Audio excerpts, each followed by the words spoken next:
Well, today is inspection day for the roof. The roof is officially finished, so we called the inspectors, or the builder called the inspectors, and we're waiting for them.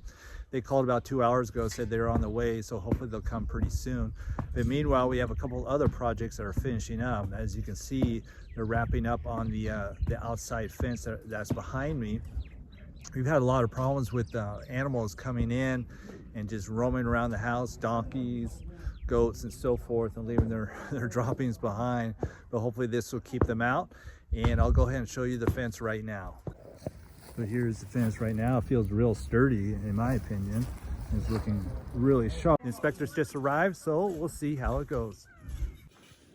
Here's some of the animals we're trying to keep out with the fence. Here's the fence, looking nice and tight. The roof is over here with the inspector and the builder. Tie it into neighbor's fence over here. All right, so here's the front of the house. We got the gate in here.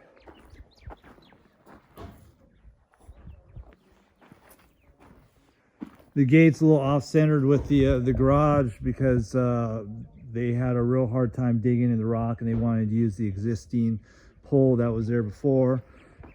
This is just a temporary fence to keep animals out, so I think it's okay. Here's the corner part of the fence. Seems real sturdy.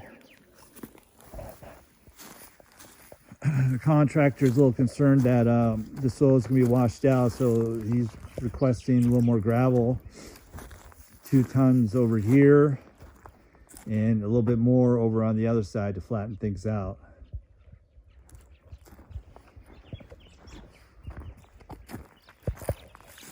So this should hopefully keep the animals out. Another project that we have going on is we're just trying to level off the area outside of the house so we don't have flooding during the heavy rains. So a lot of digging has been done back here to try to level things off. The back side is done. We just have to do the front side as well. Also, we like to pack down the dirt a little bit more so Neil's wheelchair can move around the house a little bit more conveniently. And hopefully they'll be working on that over the next few days. If you watch other videos, you might remember a big water tank here called a JoJo. It's 5,000 liters. That's been removed because we don't want to lose that to thieves since things are wrapping up here. The questions that's asked a lot, especially those of you who leave comments, is your husband happy with living in Botswana or even visiting Botswana? And let me just start out by first of all saying, you know, as a husband, as a father, I'm very concerned with how my family feels about things. And definitely my wife is a lot happier here in Botswana. Her family's here. This is where she's born and raised. And I can definitely tell emotionally, she is very happy when she lives here.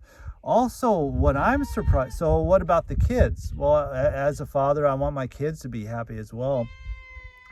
We've been here about 6 weeks now, and we're starting to wrap up and head back to Oregon or the United States.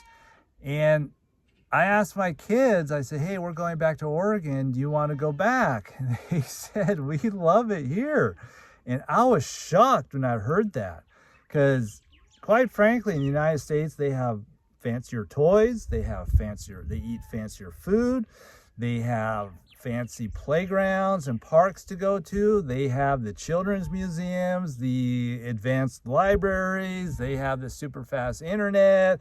They have a lot of things back in the United States, and I would assume that they'd be happy to go back home. Now, obviously, they like it back home, but they really love it here in Botswana.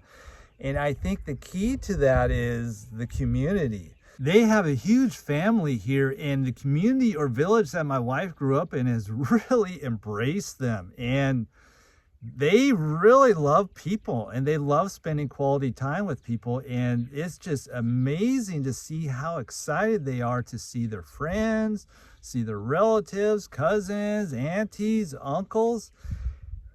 It's it kind of brings a tear to the eye, because I mean, when they see various relatives, they literally run and grab them and hug them, kind of along the same lines that they do to me when they see me at the end of the day, or then they see my wife and so forth. They really love quality time. And you know, there's that phrase that says the village raises the child, helps raise the child, and they have experienced that, because a lot of people have reached out to these kids and helped play with them, help them read and so forth, and they truly love it. And they get excited every day when they meet new people, but also when they see their old friends or relatives. And again, my wife touched upon this on one of her videos. There's a lot of kids here, and the kids here are really open to play with and love the outdoors, and my kids have just been really enjoying that, and that's touching to see. So my wife really loves it here. My kids really love it here. I like it here a lot, and I feel very comfortable with being here. I've been to 20 different countries. I've lived in a lot of different places. There's strengths and weaknesses for each place that I've been to. And one thing that I really love here is I love the people here. And I love the way the people think, the way the people act, and so forth. And the people are very humble here and embracing. Again, touching upon the community, there's a very good community here, and a lot of people that we met have that kind of mentality to them, and it's been touching me. And like I said, I feel very comfortable here. I like it a lot. My wife and I were discussing this yesterday. One thing that I really need to work on, and I am extremely motivated now, is I will learn Botswana or Setswana. And that has been something that's been on my mind. And for the last 6 weeks or so, I have been in a bubble because I do not know what's going on around me. I kind of feel like a deaf person might feel when there's just activity going on, conversations going on, and they can't tap into that. And now I was telling my wife, I said, enough is enough, because I mean, she talks to her friends, she talks to her relatives, they have conversations in the car, and have no idea what's going on. And oftentimes when I meet with people in the stores, I do not know what's going on. I love interacting with people. My wife has said I'm more introverted. I don't necessarily agree with that. I really like talking to people, getting to know them, talking on deep conversations, deep levels of conversation, whether it's ethics, business, politics, religion, science, whatever. I like talking at that level with people and just seeing what they think, and I like hearing other people's viewpoints, and then bouncing my ideas upon them and hearing their ideas. I love that kind of conversation, and I haven't had that at all, because even though it's technically English is a business language here, a lot of people don't understand what I'm saying, and a lot of times when people speak English, I'm not following along. So I've come to the point where I definitely want to learn Setswana, and I believe when I get to that point, or as I'm more intermediate with my Setswana, I will definitely embrace life here even more. Definitely a huge plus for me is I like the food here, especially the meat. I eat a lot more meat here than I do in Oregon or the United States, because we can afford it here. Here, high quality beef costs about $2.10 a pound or $2.50 a pound. We found a butcher that we really like, where the quality is really good, and that's what I'm paying, is $2.10 a pound. So I love the food here, and there are many aspects to this society that I love a lot. And then definitely building a house of your dreams will add to that, and it's exciting. I'm excited about what the future holds. I definitely like to do a lot of travel, so even if we were to live here, I would definitely travel around quite a bit. I would definitely visit the United States, especially with my family there. But I think being here in Africa, I would travel to new places that I've never been to before. I would travel throughout Africa. I'm intrigued by the Middle East, a little bit by Europe, and those are places that I've really never been to or just scratched the surface on.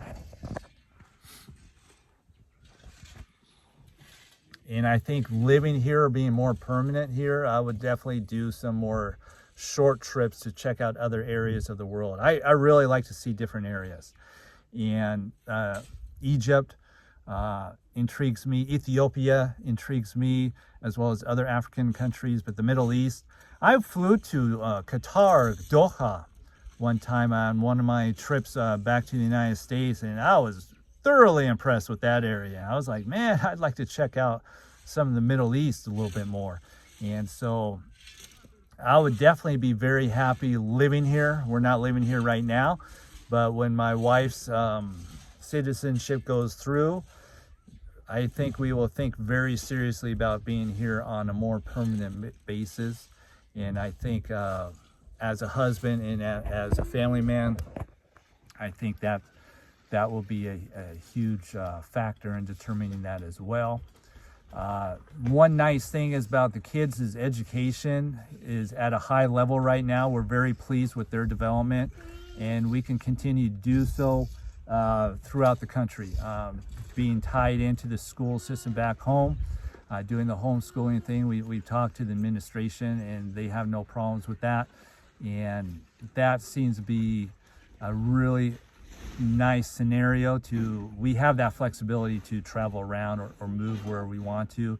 But I would also like to look into the school system here, see what they have to offer, and maybe we can tap into both worlds as well. So that's just food for thought in the future. But would I be happy living here? Absolutely. I mean, like I said, it feels at home right now, especially with family, and I've been here several times, and right now nothing really surprises me. Right now there's fewer things that surprise me. I will say this, I've been about 20 countries. I visited 20 countries, and people are people wherever they go. And you find a lot of similarities with people internationally.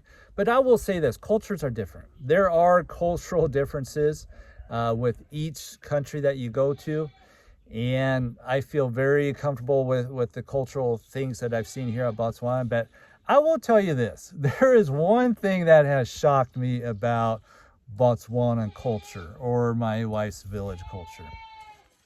It's been explained to me several times that when a visitor shows up out of nowhere, unexpected, that's treated like a gift. And you receive it like a gift, and you take the person in and you sit them down, and whatever you're doing, you kind of drop, and you serve them tea and bread and whatever, and you talk to them, and that is considered a gift or a reward, and you take that very seriously. Now in America, we like to visit people as well, but you rarely see someone show up unexpected. And typically when you want to visit someone, you call ahead to see, hey, can I come and visit you, or would such and such day be appropriate for you, and things like that. And we do that. And that's just not the case here. And it's been very humorous to me that sometimes we have things to do and then someone shows up and we have to put that on the back burner. There was one day that 3 different groups of people came to visit on the same day, and each group stayed about 2 to 2.5 hours apiece. And my wife was drinking a lot of tea and eating a lot of bread and peanut butter. I was just kind of laughing that they were just kind of sitting all day long talking to various groups of people. And, you know, my wife and I were very busy people, and it's like, okay, just have to put that on the back burner for now, because that's just the way it is. And you view that as a gift, or views that as an honor when people show up.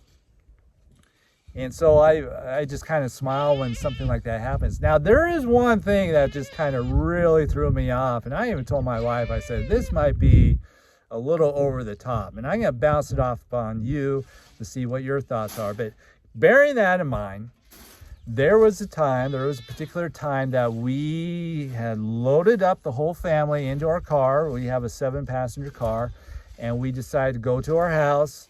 We are the house that we're building, so we loaded up the car with provisions, and we were deciding to just go down there and visit. Now, in addition to that, we were planning on doing some shopping on the way back, and then we were planning on having lunch out or whatever, having just a day of shopping. And then there was one thing that we really had to do is we wanted to go to the internet provider and switch out our box, because we're not getting very good internet at all. So we were literally loaded up, all 7 of us. We had the provisions, we had our internet box, and then some guests showed up. Well, I would have thought it would be like, hey, bad timing, can we do another time? But no. The guests were invited to come with us, and they said yes. So we loaded up the 7-passenger car with 9 people. We didn't have room for the provisions, so we took some of the provisions out, and we definitely didn't want to take them to the internet service provider, wait in line with them and things like that. So that had to go on hold. Our shopping went on hold, and so forth. And I was just shaking my head with, we got 9 people in a 7-passenger car, and we just totally just rearranged our day and changed our plans. And I was like, I told my wife, I said, that might be pushing it a little bit. But she could kind of see my point, but I was like, that is a little different. And so if you have a comment on that, leave your comments, or those of you who are from Botswana, tell me about what you would do in that situation. But I mean, I'm on vacation, so I don't care if I have to go shopping on another day. That's not a big deal. Or if I have to go to the internet service provider on another day, that's not a huge deal. But I was a little surprised by that we were literally almost pulling out. I had the car running, and it's just right on the last moment. We had to make changes, and our day was totally different, ended up totally different than what we had planned. So that is one cultural shock that I have experienced. Well, the building inspection's done, so let's check it out, see how it went. Well, the building passed inspection. There's one minor fix that he wants. He noticed the sloping goes down a little bit. Inspector just wants that raised up, but other than that, we're good to go, and hopefully we'll move on shortly.